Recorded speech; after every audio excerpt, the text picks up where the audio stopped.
Shalom, senang sekali boleh kembali menyapa sahabat-sahabat sekalian dalam program pendalaman Alkitab melalui pelajaran Sekolah Sahabat bersama dengan kami Cornelius Media.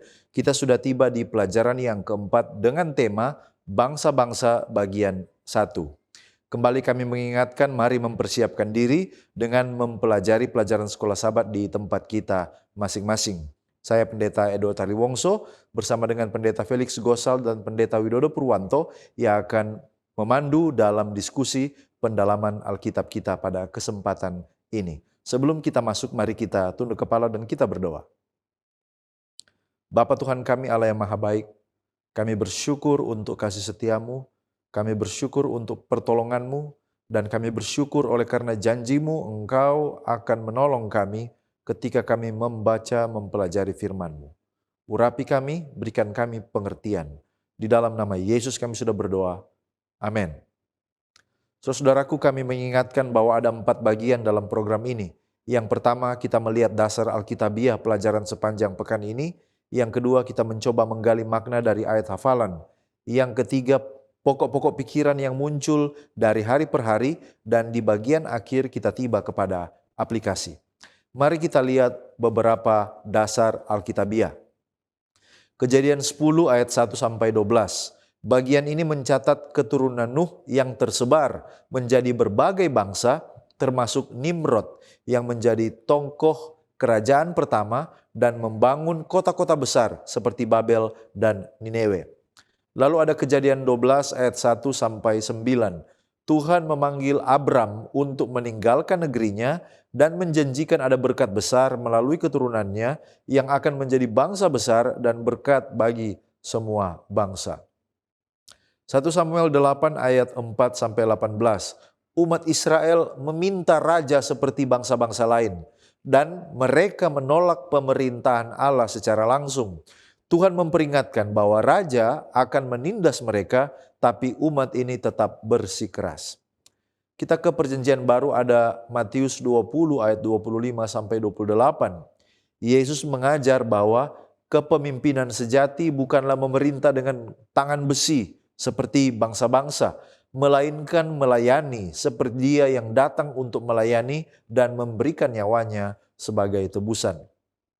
Wahyu 18 ayat 1-4, Babel besar dilukiskan sebagai lambang sistem dunia yang jahat yang nanti akan dihancurkan oleh penghakiman Allah. Dan umat Allah dipanggil keluar darinya agar tidak ikut serta dalam dosa-dosanya dan menerima hukumannya. Sekarang kita lihat pengertian judul bangsa-bangsa. Apa pengertian bangsa dan apa perbedaannya dengan kerajaan di dalam Alkitab? Mari kita lihat pengertian.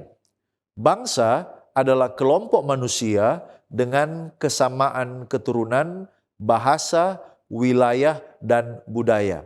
Nah, kita tahu sejarahnya, terbentuknya ini adalah pasca Menara Babel, Kejadian 10 ayat 11-11. Ini adalah sebagai akibat penyebaran dan perbedaan bahasa. Banyak bangsa yang lahir dari keinginan manusia untuk memerintah sendiri menggantikan otoritas Allah. Contohnya adalah Babel, dibentuk untuk membuat nama bagi manusia, Kejadian 11. Dan ini dilakukan bukan untuk kemuliaan Tuhan. Apa itu bangsa di dalam perspektif ilahi? Tuhan memanggil Abraham untuk membentuk satu bangsa khusus, yaitu Israel, yang menjadi saluran berkat bagi bangsa-bangsa yang lain. Kejadian 12 ayat 1-3. Jadi dalam perspektif ilahi, bangsa Israel itu dipilih untuk menyatakan kerajaan Allah, bukan untuk menjadi bangsa yang sombong dan eksklusif. Apa bedanya dengan kerajaan? Nah, kalau bangsa itu adalah identitas etnis atau kebangsaan, terbentuk dari sejarah dan keturunan, kerajaan itu adalah struktur pemerintahan atau sistem kekuasaan. Nah, dalam Alkitab dan teristimewa dalam kitab Wahyu, kerajaan dunia itu artinya dibentuk oleh manusia, bersifat sementara dan cenderung menindas rakyatnya. Contohnya adalah Babel, Media Persia, dan juga Romawi. Sementara kontrasnya, kerajaan Allah itu adalah pemerintahan ilahi yang adil dan kekal yang ditetapkan oleh Tuhan sendiri. Daniel 2 ayat 7 dan Wahyu 11 ayat 15. Di dalam kitab Daniel dan Wahyu ada beberapa bangsa yang diperkenalkan. Contohnya dalam Daniel 2 dan juga Daniel 7 ada 4 kerajaan duniawi besar, yaitu Babel, dilambangkan dengan kepala emas dan singa bersayap. Lalu kemudian ada Media Persia, dada dari perak dan juga binatang beruang. Yunani, pinggang dari tembaga dan juga macan tutul. Kemudian ada Romawi, kaki besi, lalu kemudian binatang buas tanpa nama, binatang yang mengerikan dan mendahsyatkan. Nah, setiap kerajaan ini menunjukkan kejatuhan moral dan kegagalan sistem pemerintahan buatan manusia. Sementara kalau kita ke kitab Wahyu, sistem global yang paling terakhir itu disebut Babel Besar. Wahyu 17 sampai 18. Ini adalah lambang kekuatan dunia yang melawan Tuhan. Dan Wahyu menggambarkan ini adalah puncak dari sistem pemberontakan manusia sebelum dihancurkan oleh Allah untuk terakhir kalinya. Sekarang mari kita lihat pengertian kerajaan kekal di Daniel 7 ayat 27. Apa makna kerajaan kekal? Kerajaan kekal adalah kerajaan Allah yang kekal, yang nanti akan menggantikan seluruh kerajaan dunia setelah penghakiman terakhir. Ini akan diberikan kepada umat orang-orang kudus yang maha tinggi, Daniel 7 ayat 27. Dan ini bersifat kekal, tidak tergantikan, tidak akan dikalahkan. Dan ini akan menjadi kerajaan yang adil dan akan diperintah oleh Kristus sendiri sebagai raja di atas segala raja. Muncul pertanyaan, mengapa kerajaan kekal dan bukan bangsa yang kekal? Nah, seperti yang sudah disinggung terdahulu bahwa bangsa dalam Alkitab itu sering diasosiasikan dengan pemberontakan terhadap Allah. Kita lihat tadi bagaimana sejarah terciptanya bangsa-bangsa. Ini adalah sistem duniawi yang fana. Sementara kerajaan kekal adalah tatanan ilahi, bukan hasil usaha atau identitas etnis manusia. K.A. Matthews dalam The New American Commentary volume 1 halaman 466 menekankan kontras antara bangsa-bangsa buatan manusia dan kerajaan Allah. Dia katakan bahwa setelah menggambarkan dunia pasca bencana yang terdiri dari bangsa-bangsa yang masih memiliki hubungan keluarga namun tercerai-berai, kisah Babel menjelaskan alasan mengapa mereka tercerai-berai. Perpecahan awal dari orang-orang setelah zaman air bah disebabkan oleh kekacauan bahasa mereka yang mengganggalkan ambisi keluarga manusia.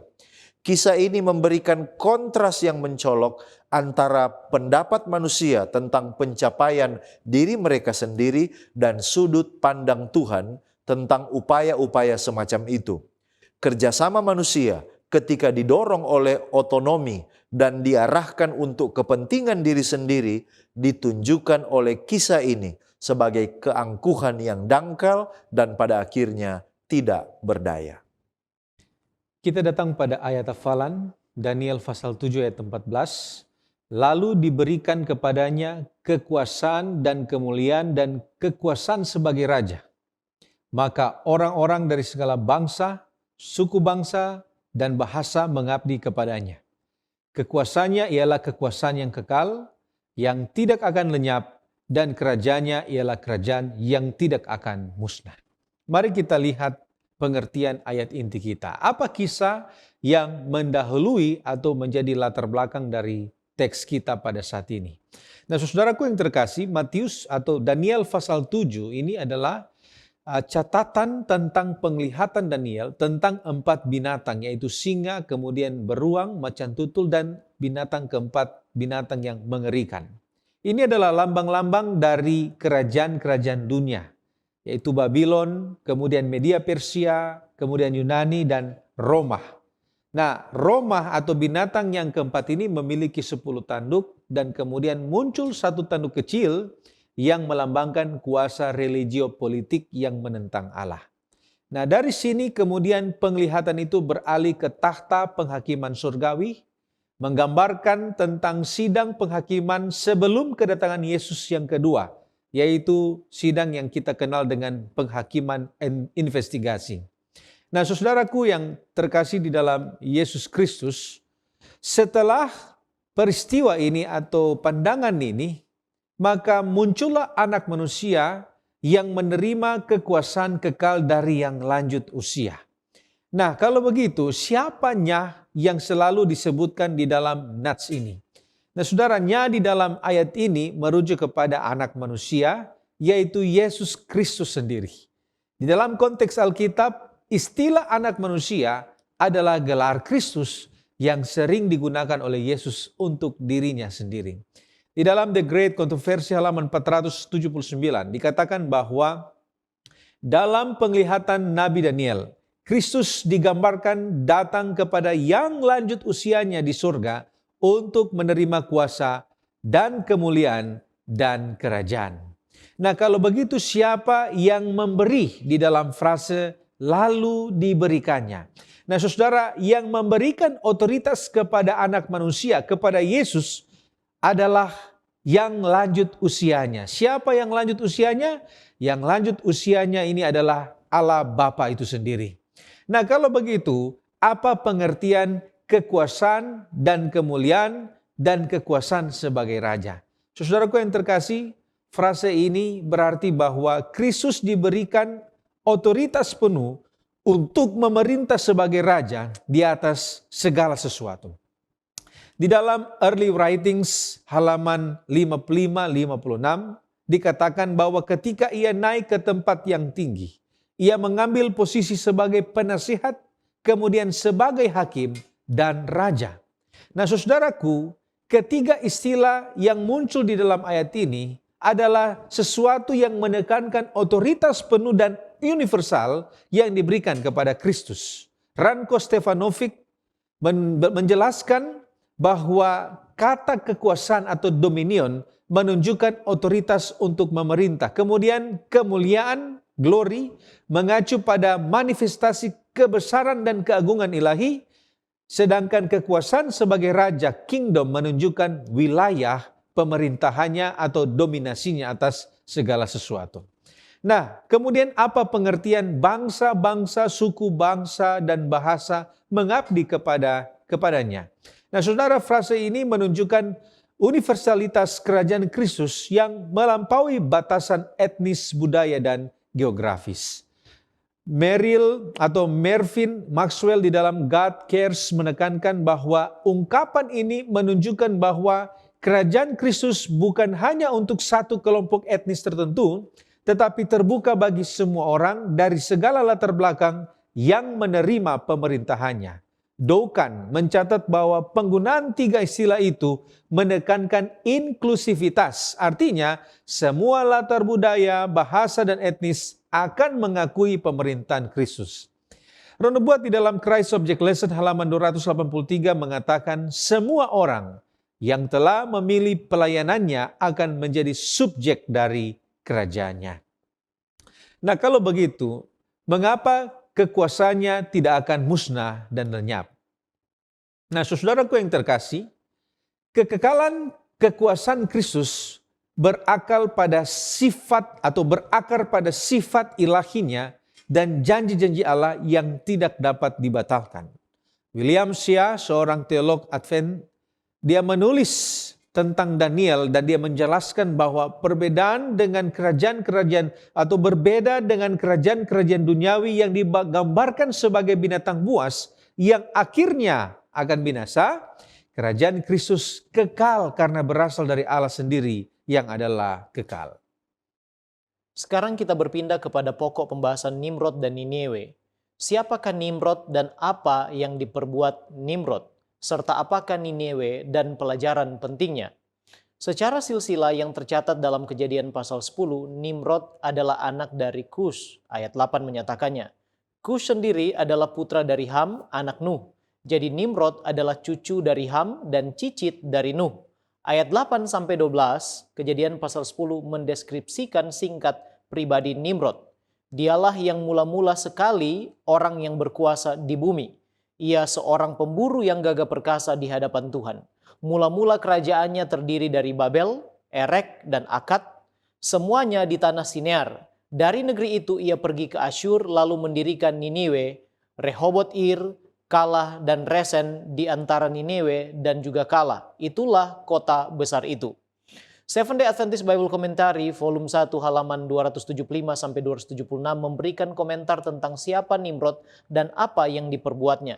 Yang pertama, ekspresi bahwa dia adalah seorang yang berkuasa atau a mighty one menandakan seorang yang terkenal karena tindakannya yang bernyali dan berani, serta juga mencakup konotasi sebagai seorang penindas yang kejam.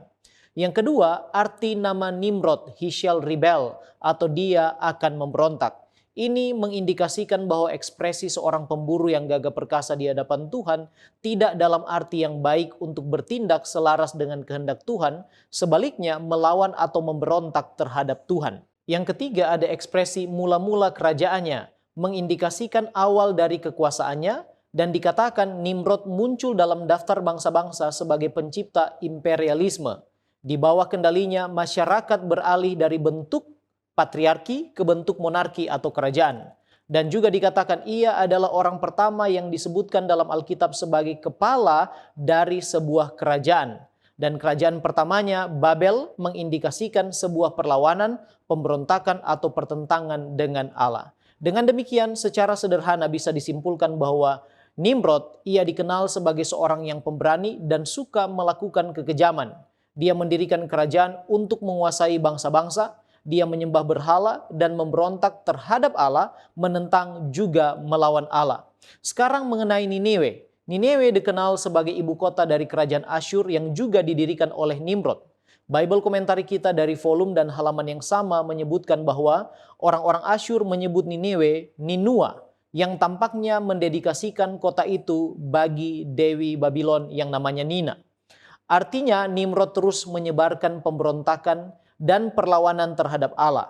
Sekarang kota yang terkenal sebagai pusat perdagangan itu, Niniwe, hancur pada tahun 612 sebelum Masehi oleh orang-orang Media dan juga orang-orang Babel. Pelajaran pentingnya ialah bahwa pemberontakan akan terus ada sampai pada akhirnya semua pemberontakan akan diberantas untuk selama-lamanya oleh Allah. Dalam bukunya berjudul Christian Patriotism, Chapter 2 halaman 14-16, Alonso Trevier Jones mengatakan bahwa Nimrod adalah orang pertama yang membangun kekuatan, kekuasaan, otoritas, pemerintahan manusia dalam bentuk pemerintahan yang terorganisir. Dia adalah orang pertama yang menegaskan kekuasaan dan hak prerogatif dan mengambil gelar raja atas manusia. Hanya ketika kemurtadan berkembang dan manusia semakin jauh dari Tuhan, ide monarki didirikan dan dipersonifikasikan dalam diri Nimrod. Teladan Nimrod dengan penuh semangat diikuti oleh semua suku di sekitarnya sampai mereka semua terserap ke dalam penyembahan berhala yang universal. Sekarang di manakah manusia pertama tinggal setelah berdosa? Apakah manusia nanti akan kembali ke Eden? Kalau begitu, mengapa sorga digambarkan di Wahyu merupakan sebuah kota dari emas dan mutiara, namun Eden digambarkan begitu alamiah? Sebelum kejatuhan kita tahu bersama menurut Kejadian 2 ayat yang ke-8, manusia ditempatkan Allah di Taman Eden. Namun setelah berdosa, Kejadian 3 ayat 23 katakan, lalu Tuhan Allah mengusir dia dari Taman Eden supaya ia mengusahakan tanah dari mana ia diambil. Artinya setelah kejatuhan manusia dihalau dan tidak lagi tinggal di Taman Eden. Bahkan mereka tidak memiliki lagi akses ke taman itu menurut Kejadian 3 ayat 24. Sekarang apakah manusia nanti akan kembali ke Eden? Jawabannya ialah ya. Dan itulah tujuan akhir dari rencana penebusan atau rencana keselamatan ilahi. Pena Inspirasi katakan dalam The Great Controversy halaman 648 bahwa Adam dipulihkan dalam keadaannya yang pertama. Dengan penuh sukacita dia melihat pohon-pohon yang pernah menjadi kesukaannya. Pohon-pohon yang buahnya telah dia petik pada masa-masa dia belum berdosa dalam kegembiraannya. Dia melihat tanaman merambat yang telah dilatih oleh tangannya sendiri, bunga-bunga yang dulu sangat dia sukai. Pikirannya menangkap realitas dari pemandangan itu. Ia memahami bahwa ini adalah Eden yang dipulihkan. Halaman 645 mengatakan bahwa orang-orang yang ditebus akan dipulihkan kepada pohon kehidupan di Eden yang telah lama hilang. Kemudian Adventist Home halaman 451 juga mengatakan bahwa pada saat itu juru selamat menuntun Adam ke pohon kehidupan dan memetik buah yang mulia itu dan menyuruhnya makan. Ia memandang sekelilingnya dan melihat banyak keluarganya yang telah ditebus berdiri di taman Firdaus Allah. Sekarang mengapa sorga digambarkan di dalam kitab Wahyu sebagai sebuah kota dari emas dan mutiara, namun Eden digambarkan begitu alamiah? Andrews Bible Commentary halaman 2000 mengatakan bahwa Yerusalem baru dalam penglihatan Rasul Yohanes di Pulau Patmos di dalam Wahyu 21 jelas merujuk pada Taman Eden yang dipulihkan. Dan penggambaran Yerusalem baru, kota suci Allah, dilihat sebagai pemenuhan atau penggenapan semua mimpi, kerinduan, dan harapan manusia yang telah lama mereka nanti-nantikan. Kemuliaannya tidak ada tandingannya. Itulah sebabnya di dalam Wahyu pasal 22 kepada Yohanes ditunjukkan juga situasi seperti yang ada di Taman Eden, namun jauh lebih mulia dari keadaannya yang terdahulu. Alfa Omega jilid 1 halaman 60 dan 61 katakan bahwa pada pemulihan yang terakhir, bila mana akan ada langit yang baru dan bumi yang baru, maka taman itu akan dikembalikan lagi dalam keadaan yang lebih mulia dari awal mulanya. Terima kasih pendeta. Sekarang kita melihat tema panggilan Abraham. Apa tujuan dan maksud Allah ketika memanggil Abraham? Mari kita lihat tujuan Allah memanggil Abraham. Yang pertama adalah untuk mendirikan sebuah bangsa, tapi bukan seperti yang buatan manusia. Ini adalah bangsa yang berbeda, bangsa yang penuh dengan pemberontakan terhadap Allah.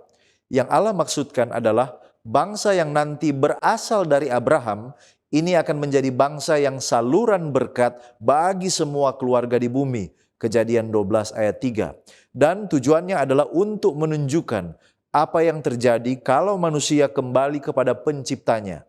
Tidak ada raja manusiawi, hanya Allah sebagai satu-satunya raja. Maksud Allah ialah untuk membentuk suatu bangsa yang memantulkan karakter dan kehendak Allah sebagai kesaksian bagi bangsa-bangsa lain. Tujuan Allah adalah untuk menghidupkan kembali terang dan hak istimewa ilahi yang sudah lama hilang sejak zaman sebelum air bah. Ellen White dalam Patriarchs and Kings halaman 15 mengatakan bahwa dengan tujuan untuk memberikan karunia-karunia terbaik dari sorga kepada semua bangsa di bumi, Allah memanggil Abraham keluar dari kaumnya yang menyembah berhala dan menyuruhnya tinggal di tanah Kanaan. Mengapa Abraham yang dipilih? Bukan karena keistimewaan pribadi yang dicatat sebelumnya, melainkan oleh karena ketaatannya pada waktu dia dipanggil. Kejadian 12 ayat 1-4. Abraham merespon panggilan Allah dengan iman. Dia meninggalkan tanah kelahirannya untuk mengikuti rencana Allah. Allah memilih Abraham sebagai tindakan kasih karunia dengan maksud untuk rencana keselamatan secara universal. Ellen White dalam Reflecting Christ halaman 324 mengatakan mengapa Abraham dipilih. Ketaatan Abraham yang mutlak adalah salah satu contoh iman dan ketergantungan yang paling mencolok kepada Tuhan yang dapat ditemukan dalam kitab suci. Hanya dengan janji yang jelas bahwa keturunannya akan memiliki Kanaan tanpa bukti lahiriah sedikit pun, ia mengikuti kemana Tuhan akan memimpin sepenuhnya dan dengan tulus mematuhi syarat-syarat yang ada di pihaknya, dan dia yakin bahwa Tuhan akan dengan setia melakukan apa yang difirmankannya. Pada waktu itu apa perjanjian Allah dengan Abraham? Allah akan berjanji bahwa dia akan, yang pertama, menjadikan Abraham sebagai bangsa yang besar. Kejadian 12 ayat 2. Lalu kemudian memberkati Abraham dan membuat namanya besar. Lalu melalui Abraham seluruh keluarga di bumi akan diberkati. Kejadian 12 ayat 3. Lalu kemudian ini adalah janji berkat yang bukan hanya bersifat pribadi tetapi sifatnya misioner dan global. Perjanjian dengan Abraham ini sebenarnya adalah landasan bagi the plan of salvation atau rencana keselamatan, dan puncaknya adalah ketika Yesus datang, kematiannya menjadi berkat bagi semua bangsa di seluruh muka bumi. Galati 3 ayat 16. Apakah peraturan-peraturan yang diberikan kepada keturunan Abraham? Nah, ketetapan dan peraturan yang diberikan itu semua melalui Musa, Ulangan 4 ayat 5-9, termasuk hukum moral dan sosial yang membentuk cara hidup yang memuliakan Tuhan. Peraturan-peraturan itu dimaksudkan agar bangsa Israel menjadi umat yang bijaksana dan berakal budi di mata bangsa-bangsa lain. Semuanya ini telah diberikan kepada Abraham, dan dengan demikian Abraham adalah orang yang saleh, yang hidup takut akan Tuhan. Dan kalau Abraham dan keturunannya memelihara dan mengajarkan hukum-hukum itu, mereka akan tetap tidak melupakan perbuatan besar Tuhan. Apa tujuannya? Yaitu untuk menjadi kesaksian kolektif tentang karakter Tuhan di hadapan bangsa-bangsa lain. Mengarahkan bangsa dari Abraham, keturunannya selanjutnya, sampai kepada bangsa Israel jasmani, dan bahkan sampai kepada Israel rohani, yaitu gereja, untuk hidup dalam ketaatan yang membawa berkat, bukan hanya sekedar pengetahuan semata. Kita tiba pada pokok bahasan tentang diberikan apa yang Anda minta. Nah, mungkin kita bertanya, siapa raja atau pemimpin bangsa Israel sebelum ada raja yang dipilih? Nah, saudara, di dalam kitab 1 Samuel, sebelum berdirinya monarki di Israel, sistem pemerintahan yang ada adalah teokrasi, yaitu sistem di mana Allah sendiri dianggap sebagai raja dan pemimpin tertinggi bangsa Israel. Allah sendiri bertindak sebagai raja mereka dalam sistem yang disebut dengan teokrasi, dengan para hakim sebagai wakilnya yang menjalankan kepemimpinan di bawah otoritas Tuhan. Di dalam Seventh-day Adventist Bible Commentary volume 2 halaman 522, di sana dikatakan, rencana pemerintahan Israel yang asli adalah teokrasi, di mana Allah sendiri adalah raja mereka. Hakim-hakim sebenarnya hanya wakil dari raja ilahi, ditunjuk untuk memelihara ketertiban dan menjalankan keadilan di antara orang-orang sesuai dengan hukum Allah. Kemudian di dalam Patriarchs and Prophets halaman 603 mengatakan, Israel telah diatur sebagai sebuah teokrasi di mana Allah sendiri adalah raja mereka. Nah, kalau begitu, apa alasan Allah memimpin secara langsung? Di dalam Patriarchs and Prophets halaman 605 dikatakan di sana bahwa kenapa sampai Allah mau memimpin bangsa ini secara langsung? Oleh karena Allah ingin agar Israel menjadi bangsa yang berbeda, yang bergantung sepenuhnya kepadanya, bukan kepada manusia. Di dalam buku Israel and the Church yang dituliskan oleh Dokan, halaman 89, di sana Dokan menambahkan bahwa sistem teokrasi ini dirancang untuk melindungi Israel dari pengaruh penyembahan berhala. Nah, kalau begitu, apa tujuan bangsa Israel meminta seorang raja? Nah, kalau kita membaca cerita di dalam 1 Samuel, kita akan mendapati bahwa motivasi mereka untuk mendapatkan atau dipimpin oleh raja karena keinginan untuk menyerupai bangsa lain. Kita bisa baca itu di dalam 1 Samuel pasal 8 ayat 5 dan 20. Di sana mereka meminta kepada Samuel, angkatlah seorang raja atas kami untuk memerintah kami seperti pada segala bangsa lain. Mengomentari akan ayat ini, Patriarchs and Prophet halaman 604 mengatakan, orang Israel merasa bahwa raja mereka harus membuat mereka menjadi bangsa yang kuat secara militer untuk menghadapi ancaman dari bangsa-bangsa sekitar, terutama orang Filistin dan orang Amon. Roy Gene, seorang teolog Advent, di dalam komentari Leviticus dan juga Numbers halaman 304 mengatakan seperti begini.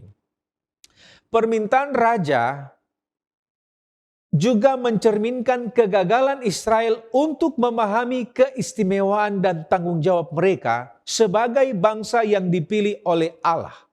Alih-alih menjadi contoh teokrasi kepada bangsa-bangsa lain, mereka ingin mengadopsi sistem yang mereka lihat berhasil di mata dunia.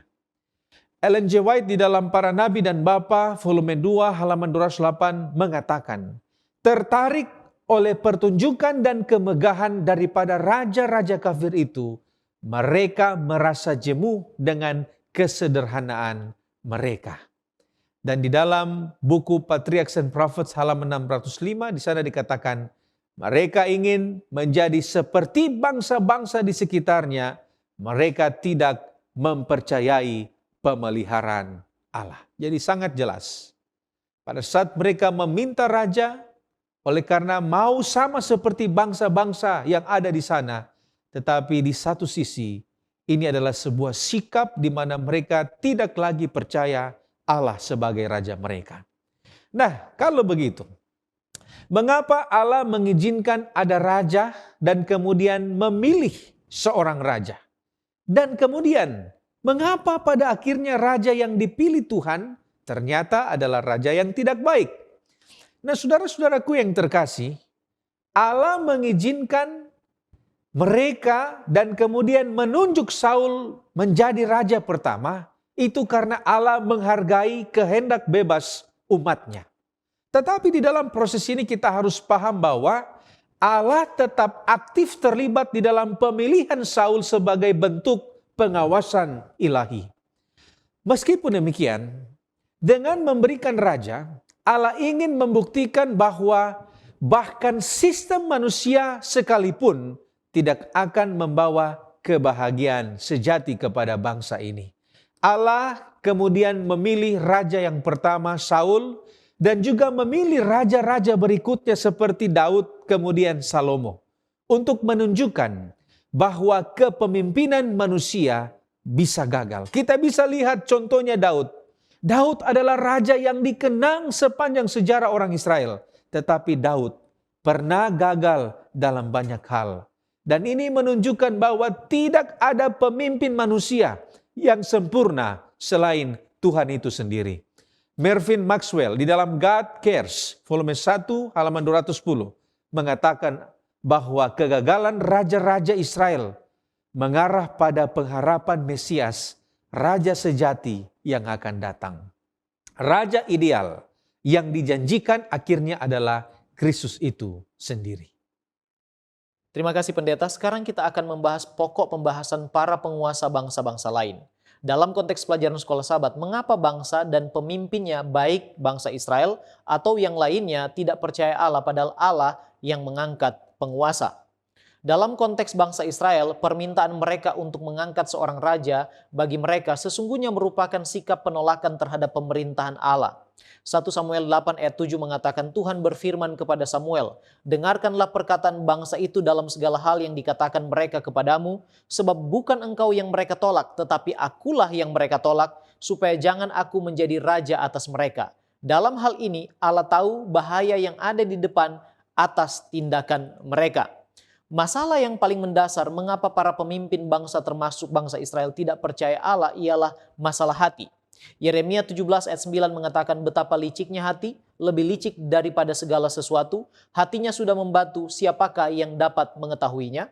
Para raja dan pemimpin bangsa-bangsa, karena kedudukan dan kekuasaan yang mereka miliki, yang diberikan oleh Allah, dalam hati mereka, mereka memilih untuk mengandalkan diri mereka sendiri. Mereka tidak mau percaya kepada Allah, apalagi tunduk kepadanya. Contohnya Firaun dalam kisah Keluaran, kemudian raja-raja Israel, serta Nebukadnezar pada awalnya, padahal mereka sudah diperingatkan oleh Allah melalui nabi-nabinya, bahkan telah dipertunjukkan banyak mujizat di hadapan mereka. Yeremia 17 ayat 5 sudah mengatakan, beginilah firman Tuhan, terkutuklah orang yang mengandalkan manusia, yang mengandalkan kekuatannya sendiri, dan yang hatinya menjauh daripada Tuhan. Pilihan mereka untuk tidak percaya kepada Allah mungkin dipengaruhi oleh beberapa faktor, seperti yang pertama, dosa. Dosa telah mencondongkan hati manusia untuk tidak mempercayai Allah lagi. Yang kedua, mereka dikelilingi dan dipengaruhi oleh para penyembah berhala. Prophets and Kings halaman 109 mengatakan, sejak kematian Yerobeam hingga kemunculan Elia di hadapan Ahab, bangsa Israel mengalami kemerosotan rohani yang terus-menerus. Diperintah oleh orang-orang yang tidak takut akan Allah dan yang mendorong bentuk-bentuk penyembahan yang aneh, semakin banyak orang yang dengan cepat melupakan tugas mereka untuk melayani Allah yang hidup dan mengadopsi banyak praktek penyembahan berhala. Yang ketiga, kekuasaan telah membutakan mata para pemimpin. Contohnya Raja Usia dalam kisah yang dicatat dalam 2 Tawari pasal yang ke-26. Setelah itu, kesombongan dan ingin terus berkuasa. Contohnya Nebukadnezar dalam Daniel pasal yang ketiga. Yesus mengamarkan murid-muridnya dalam Matius pasal yang ke-20 ayat 26 sampai 28.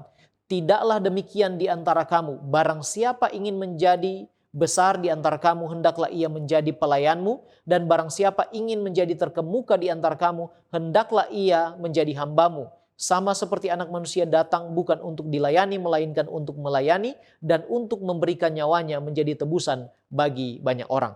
Sekarang mengapa pemerintahan atau penguasa bangsa menjadi penindas gereja dan umatnya, dan sepertinya Allah membiarkan gerejanya dan umatnya menderita? Sepertinya Allah tidak mengasihi gereja atau umatnya. Yesus katakan dalam Matius pasal yang ke-20 ayat 25, kamu tahu bahwa pemerintah-pemerintah bangsa-bangsa memerintah rakyatnya dengan tangan besi, dan pembesar-pembesar menjalankan kuasanya dengan keras atas mereka. Dalam buku Maranatha halaman 31, pena inspirasi katakan, penganiayaan dalam berbagai bentuknya merupakan perkembangan dari sebuah prinsip yang akan terus ada selama iblis masih ada dan kekristenan memiliki kekuatan yang vital. Tidak ada seorang pun yang dapat melayani Allah tanpa melawan dirinya sendiri, melawan bala tentara kegelapan.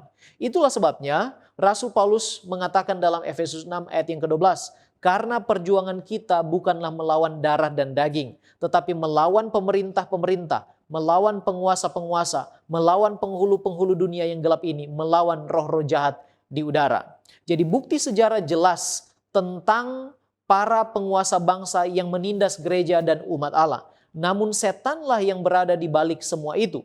Ia menggunakan para penguasa bangsa sebagai agennya untuk menindas gereja dan umat Allah sebagaimana yang terjadi pada Yesus. Dalam hal ini tidak berarti Allah tidak mengasihi umatnya. Penderitaan yang datang adalah merupakan senjata setan, namun umatnya tidak pernah ditinggalkan seperti yang terjadi pada Hananya, Misael, dan Azaria atau Sadrak, Mesak, dan Abednego di dalam perapian yang menyala dalam Daniel pasal yang ketiga. Dia mengizinkan umatnya mengalami penderitaan atau penganiayaan, bahkan kematian untuk memurnikan iman mereka dan membawa kemuliaan bagi nama Tuhan sebagaimana juga yang terjadi pada Ayub. Pena inspirasi katakan dalam buku Thoughts from the Mount of Blessing halaman 30 bahwa di segala zaman iblis telah menganiaya umat Allah. Dia telah menyiksa mereka dan membunuh mereka, tetapi dalam kematian mereka, mereka menjadi pemenang. Mereka menyatakan dalam iman mereka yang teguh, Dia Allah yang lebih berkuasa daripada setan. Setan dapat menyiksa dan membunuh tubuh, tetapi ia tidak dapat menyentuh kehidupan yang tersembunyi bersama Kristus di dalam Allah. Ia dapat mengurung dalam tembok penjara, tetapi ia tidak dapat mengikat roh. Mereka dapat melihat melampaui kesuraman menuju kemuliaan dan berkata, aku yakin bahwa penderitaan sekarang ini tidak dapat dibandingkan dengan kemuliaan yang akan dinyatakan kepada kita nanti. Penderitaan kita yang ringan ini, yang hanya sesaat, menghasilkan bagi kita kemuliaan yang jauh lebih besar dan kekal. Menurut Roma 8 ayat 18, 2 Korintus 4 ayat yang ke-17. Sebagaimana Yesus mengalami penderitaan di dunia ini, dihina, dianiaya, disiksa, bahkan disalibkan dan mati di kayu salib, demikianlah umatnya akan mengalami hal yang sama. 1 Petrus 2 ayat 21 mengatakan, sebab untuk itulah kamu dipanggil, karena Kristus pun telah menderita untuk kamu dan telah meninggalkan teladan bagimu, supaya kamu mengikuti jejaknya. Baik, terima kasih pendeta. Sekarang kita melihat tema terang bagi bangsa-bangsa. Pertanyaannya adalah, apa maksud dan tujuan bangsa Israel dibentuk oleh Allah? Tujuannya adalah untuk menjadi alat keselamatan bagi dunia dan bukan alat penghukuman. Selanjutnya, Allah ingin menjadikan keturunan Abraham, baik Israel secara jasmani maupun zaman modern Israel secara rohani, sebagai terang bagi bangsa-bangsa lain. Yesaya 42 ayat 6 dan 49 ayat 6. Supaya melalui mereka semua bangsa akan mengenal Tuhan. Jadi, apa yang diberikan kepada Abraham bukan hanya untuk Abraham saja, tetapi kepada bangsa Ibrani dan juga kepada bangsa Israel modern, yaitu gereja, supaya berkat Abraham ini dapat terus dicurahkan kepada gereja keturunan Abraham pada zaman sekarang ini. Namun ada pesan khusus, ada peranan khusus kepada bangsa Israel, yaitu Israel dipanggil untuk menampilkan karakter Allah melalui hidup mereka, supaya mereka menginspirasi bangsa-bangsa lain untuk datang dan mencari tahu tentang Allah yang benar. Dan keadaan mereka sebagai gambaran awal dari rencana Tuhan untuk membentuk umatnya yang akan menerangi seluruh bumi sebelum kedatangan Kristus kembali. Tetapi kita tahu bahwa kenyataan yang menyedihkan, Israel gagal sebagai keturunan Abraham. Israel sebagai satu bangsa tidak menurut Allah. Mengapa mereka tidak menurut Allah? Mereka gagal menjalankan tujuan ilahi karena ketidaktaatan dan keegoisan. Bukannya mereka ini menjadi daya tarik bagi bangsa lain, mereka justru terlibat dalam praktek dosa bangsa-bangsa di sekitarnya. Gantinya menjadi terang, mereka meniru hal-hal yang merupakan kekejian di hadapan Tuhan. Ketika seharusnya mereka menjadi saksi, mereka justru menolak hukum Tuhan dan memisahkan diri mereka dari misi Allah. Mengapa pada akhirnya bangsa Israel itu dijajah dan apa pelajaran bagi keturunan Abraham modern, yaitu kita sebagai gereja zaman sekarang ini? Mengapa Israel akhirnya terjajah? Seperti contoh ketika mereka dibuang di Babel. Oleh karena mereka gagal menjalankan panggilan Allah sebagai terang bagi bangsa-bangsa. Mereka lebih memilih mengikuti cara hidup bangsa-bangsa lain daripada menaati perintah Allah. Ketidaktaatan mereka ini membuka jalan bagi kehancuran nasional dan mereka ditawan oleh Babel. Ellen White mengomentari hal ini di dalam Patriarchs and Prophets halaman 663. Ketika rakyat membandingkan kehidupan Saul dan Samuel, mereka melihat betapa besar kesalahan yang telah mereka lakukan dengan menginginkan seorang raja agar mereka tidak berbeda dengan bangsa-bangsa di sekeliling mereka. Banyak orang yang melihat dengan cemas pada kondisi masyarakat yang dengan cepat menjadi tercemar oleh ketidaksetiaan dan kefasikan. Apa pelajarannya bagi kita? Gereja masa kini seperti Israel dahulu dipanggil untuk menjadi terang di dunia dan menyuarakan panggilan Allah. Wahyu 14 ayat 6. Bila kita menolak tugas kita dan kehilangan misi untuk menyelamatkan dunia, kita bisa mengalami kegelapan rohani yang sama seperti yang dialami oleh Israel di zaman dahulu. Ketaatan kepada Tuhan dan hidup dalam terangnya adalah satu-satunya cara agar kita tetap menjadi saksi yang efektif di dunia ini. Kita harus hidup dalam kebenaran, bukan hanya mengetahui kebenaran. Karena hanya dengan itulah dunia dapat melihat terang Kristus melalui umatnya. Kembali lagi Ellen White dalam Conflict and Courage, halaman 8 menekankan tentang pelajaran yang harus diambil oleh gereja di zaman modern. Dia katakan, keluh kesah bangsa Israel kuno dan ketidakpuasan pemberontakan mereka, serta mujizat-mujizat dahsyat yang terjadi demi kebaikan mereka dan hukuman atas penyembahan berhala dan ketidakbersyukuran mereka dicatat untuk kepentingan kita.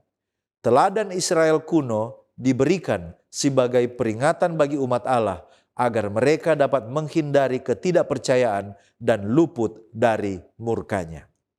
Kita tiba pada pendalaman. Di dalam konteks pelajaran hari Jumat, apa penyebab kekafiran masuk ke dalam gereja Kristen dan bagaimana solusinya?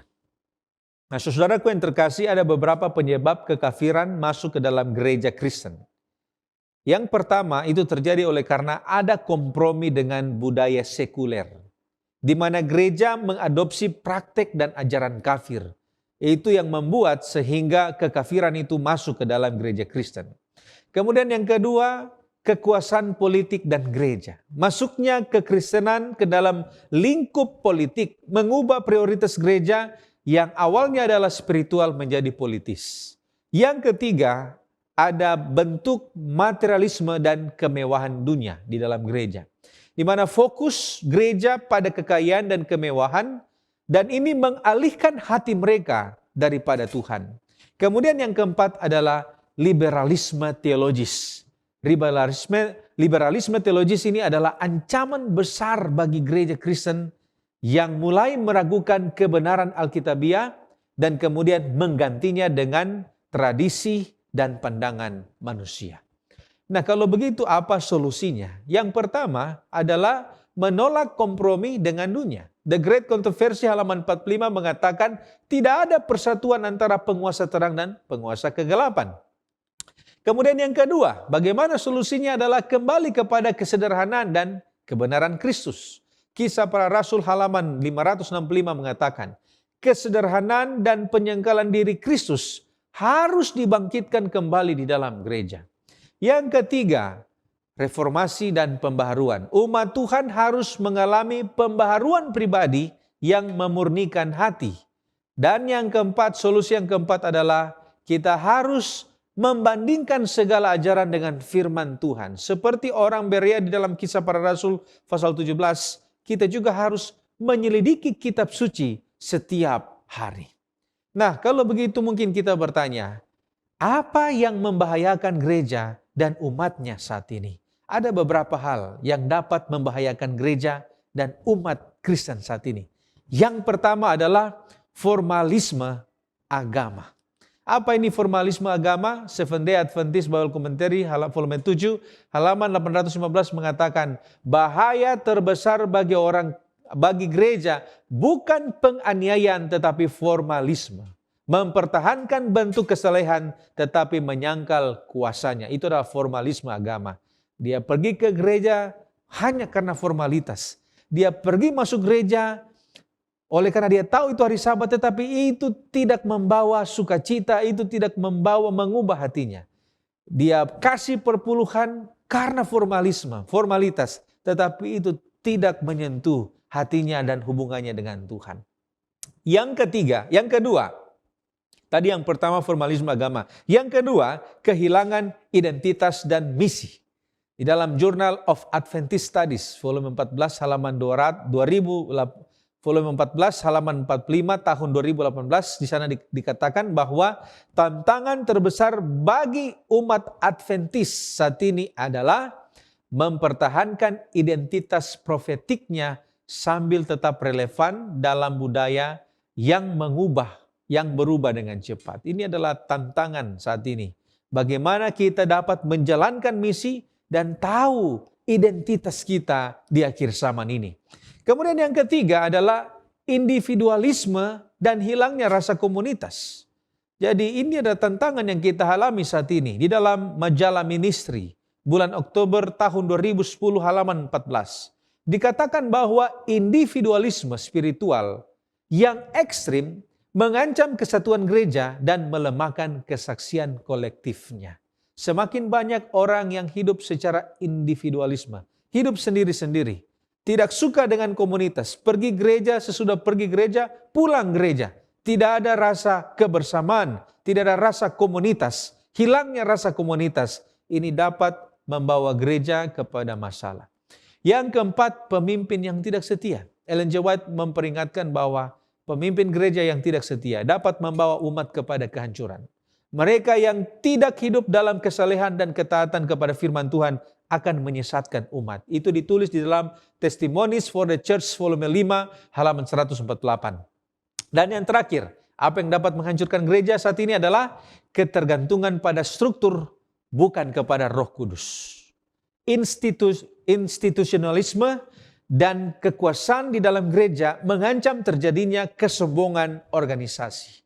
Sehubungan dengan ini, Mervyn Maxwell di dalam God's Care volume 2 halaman 98 menulis bahwa ketika gereja mengandalkan struktur manusia, ia kehilangan kuasa Roh Kudus. Ya, saudaraku, sebagai penutup dan juga aplikasi dari apa yang kita diskusikan dan pelajari bersama, apakah yang harus diutamakan kita sebagai umat percaya Kristus? Apakah aturan Allah atau penguasa? Dan bagaimana menghadapi tekanan penguasa dalam hal peribadatan?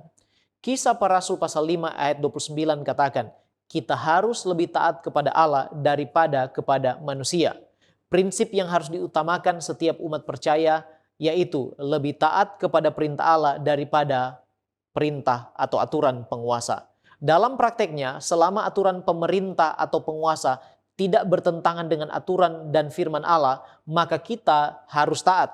Namun bila sudah bertentangan dengan prinsip-prinsip firman Allah, maka pilihan yang harus kita buat adalah taat kepada aturan Allah apapun resikonya. Sekarang bagaimana kita menghadapi tekanan penguasa dalam peribadatan? Pertama, kita perlu meminta kebijaksanaan dari Allah sesuai dengan apa yang dikatakan dalam Yakobus 1 ayat yang kelima. Yesus katakan dalam Matius pasal 10 ayat 16, "Lihat, aku mengutus kamu seperti domba ke tengah-tengah serigala, sebab itu hendaklah kamu cerdik seperti ular dan tulus seperti merpati." Selanjutnya Roma 12 ayat 12 katakan, "Bersukacitalah dalam pengharapan, sabarlah dalam kesesakan, dan bertekunlah dalam doa." Jadi kita harus melakukan prinsip ini. Selanjutnya, jadilah terang. Matius 5 ayat 16, "Demikianlah hendaknya terangmu bercahaya di depan orang, supaya mereka melihat perbuatanmu yang baik dan memuliakan Bapamu yang di sorga." Dan yang terakhir, kalaupun keadaan semakin menekan, ingatlah yang Yesus katakan dalam Matius 10 ayat 17-20. "Tetapi waspadalah terhadap semua orang, karena ada yang akan menyerahkan kamu kepada majelis agama, dan mereka akan menyesak kamu di rumah ibadatnya. Dan karena aku, kamu akan digiring ke muka penguasa-penguasa dan raja-raja sebagai suatu kesaksian bagi mereka dan bagi orang-orang yang tidak mengenal Allah. Apabila mereka menyerahkan kamu, janganlah kamu khawatir akan bagaimana dan akan apa yang harus kamu katakan, karena semuanya itu akan dikaruniakan kepadamu pada saat itu juga. Karena bukan kamu yang berkata-kata, melainkan Roh Bapamu, Dia yang akan berkata-kata di dalam kamu." Janjinya bagi kita dalam Matius 5 ayat 10 ialah, "Berbahagialah orang yang dianiaya oleh sebab kebenaran, karena merekalah yang mempunyai kerajaan sorga." Sekarang bagaimana kita mengatasi tata cara luar yang masuk ke dalam gereja atau organisasi? Dalam hal ini ada prinsip yang disampaikan melalui Rasul Paulus. Dicatat di dalam 1 Tesalonika 5 ayat 21. "Ujilah segala sesuatu dan peganglah yang baik." Tata cara luar yang masuk ke dalam gereja atau organisasi harus diuji. Dan Alkitablah sebagai dasar kebenaran, kepercayaan, doktrin, dan juga praktek dalam gereja harus berdiri sebagai standar yang menguji tersebut. Segala sesuatu yang datang dari luar yang tidak sesuai dengan apa yang dikatakan Alkitab tidak boleh diterima masuk dan harus dibuang jauh-jauh. Efesus 5 ayat 10 dan 11. "Ujilah apa yang berkenan kepada Tuhan. Janganlah turut mengambil bagian dalam perbuatan-perbuatan kegelapan yang tidak berbuahkan apa-apa, tetapi sebaliknya telanjangilah perbuatan-perbuatan itu." Sebagai penutup, Testimonies to Ministers and Gospel Workers halaman 54. Allah bukanlah pencipta kekacauan melainkan damai sejahtera. Tetapi setan adalah musuh yang selalu siaga dan tidak pernah tertidur, yang selalu bekerja di dalam pikiran manusia, mencari tanah untuk menabur lalang. Jika ia menemukan seseorang yang dapat ia tekan untuk melayani dirinya, ia akan menyarankan ide-ide dan teori-teori palsu dan membuat mereka bersemangat dalam mendukung kesalahan. Jika mereka yang mengaku percaya kepada kebenaran mau datang kepada mereka yang telah memiliki pengalaman, mau datang kepada firman Allah dengan roh yang rendah hati dan mau diajar, dan menguji teori-teori mereka di dalam terang kebenaran, dan dengan pertolongan saudara-saudara yang telah menjadi pelajar Alkitab yang tekun, serta pada waktu yang sama memohon kepada Allah sambil bertanya, apakah ini jalan Tuhan ataukah jalan yang sesat?